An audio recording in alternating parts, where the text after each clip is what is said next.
দগরা আদিবাসী high স্কুলে বিদ্যাসাগর প্রয়াণ দিবস পালিত। কৃতি ছাত্রছাত্রীদের সংবর্ধনা।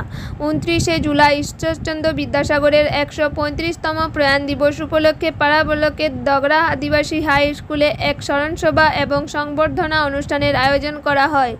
এই অনুষ্ঠানের উদ্যোক্তা ছিল স্টুডেন্টস কালচারাল ফোরাম পুরুলিয়া জেলা শাখা।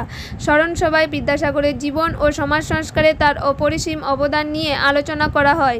উদ্বোধনী সঙ্গীতের মাধ্যমে অনুষ্ঠানের সূচনা হয়। এরপর একে একে বক্তারা বিদ্যাসাগরের শিক্ষা বিস্তার, নারী শিক্ষা ও সমাজ সংস্কারে তার অগ্রণী ভূমিকা তুলে ধরেন। অনুষ্ঠানে মূল বক্তা হিসেবে বক্তব্য রাখেন স্টুডেন্টস কালচারাল ফোরামের সদস্য ও উদ্ভাস সঙ্গীত গোষ্ঠীর পুরুলিয়া জেলা শাখার সদস্য তন্ময় মহাপাত্র।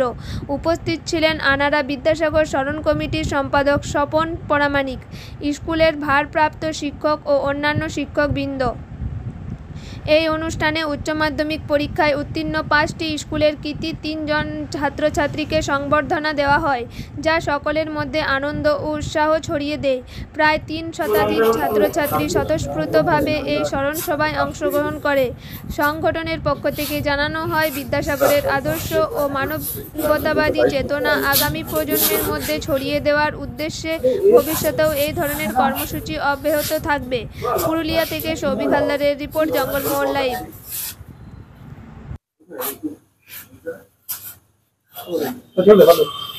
হ্যাঁ, বলছি যে আপনারা তো শনিবারে একটা ডিমান্ড করেছিলেন কি আপনাদের এইচওডির অপসারণ, সেটা কতদূর কি এগুলো, আলটিমেট কি ডিসিশন?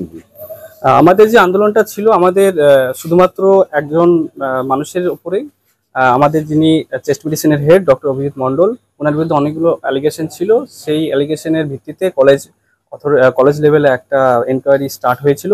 সেই এনকোয়ারিটা অনেকটাই লেন্দি। আমরা যে ফলের আশা করেছিলাম সেটা আমরা সেভাবে পাইনি, এবং এনকোয়ারি চলার সঙ্গে সঙ্গেই তারপরেই আমরা আরও বেশি থ্রেট নিজেদেরকে আনসেফ ফিল করেছি। পেশেন্ট কেয়ার সার্ভিস আরও বাজেভাবে ব্যাঘাত ঘটেছে। সো আমরা শনিবারের দিন ওই জন্য একটা প্রোটেস্টে এসেছিলাম, কলেজ অথরিটিকে জানিয়েছি। ওনারা আশ্বাস দিয়েছিলেন যে সোমবারের দিন মানে আজকে একটা পজিটিভ রেজাল্ট আমরা আশা করব, কিন্তু আমরা সেভাবে কোনো ফল পাইনি। তো আমাদের প্রিন্সিপাল স্যার আশ্বাস দিয়েছেন যে উনি এখন 7 দিনের জন্য লিভে থাকবেন। তার মধ্যে যদি আমরা কোনো রকম রেজাল্ট না পাই, তাহলে আমরা সম্পূর্ণরূপে সিজি ওয়ার্ক করতে বাধ্য হব, এবং এই আন্দোলনকে আরও বেশি করে নিয়ে যাব। এবং গভর্নমেন্টের কাছে আমাদের একটাই দাবি আশা, সেটা হচ্ছে যে এই যে সমস্যাটার মধ্যে আমরা আছি এবং জনসাধারণ আছে এখানকার, যে একটা পজিটিভ রেজাল্ট যাতে আমরা তাড়াতাড়ি পাই, সেই আশাটাই আমরা গভর্নমেন্টের কাছে রাখছি। এবং ডক্টর অভিজিৎ মণ্ডলের জন্য তাড়াতাড়ি করে এখান থেকে ট্রান্সফার হোক, সেই আমরা দাবি রাখছি। আমাদের এক্সপেক্টেড মানে রেজাল্ট কি ছিল? এক্সপেক্টেড রেজাল্ট ছিল যে ওনার একটা ট্রান্সফারের একটা কিছু রেজাল্ট আসবে, বাট আমরা সেরকম কিছু পাইনি। এই যে আন্দোলনে নামার পর থেকে বেশ কয়েকটা দিন কেটে গেছে, এর মধ্যে কি নতুন করে কোথাও নতুন করে থ্রেট সেরকম ডিরেক্টলি আমরা পাইনি, কারণ একটা প্রোটেস্ট চলছে। এবং আমরা ইনডাইরেক্টলি কিন্তু উনি যতক্ষণ আমাদের আশেপাশে আছেন, আমাদের সামনে থাকছেন, আমরা সবসময় একটা ভয় ফিল করছি।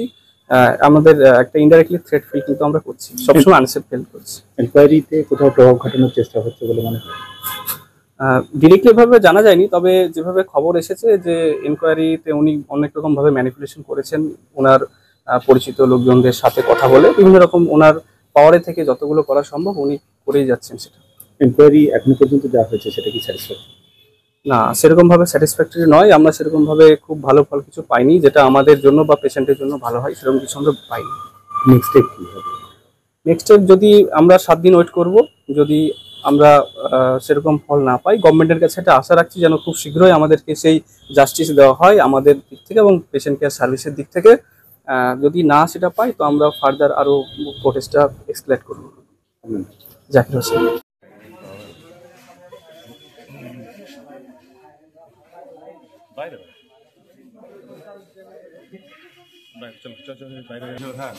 দৌড়া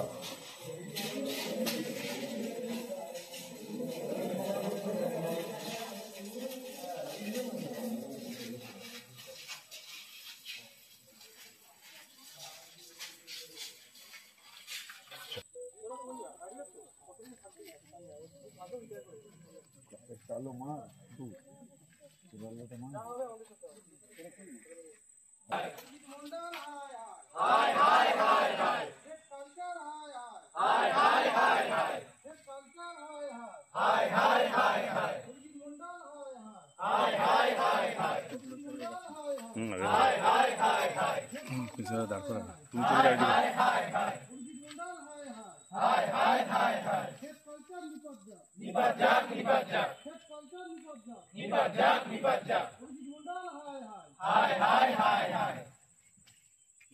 কতক্ষণ হয়েছে? হয়ে গেছে। আর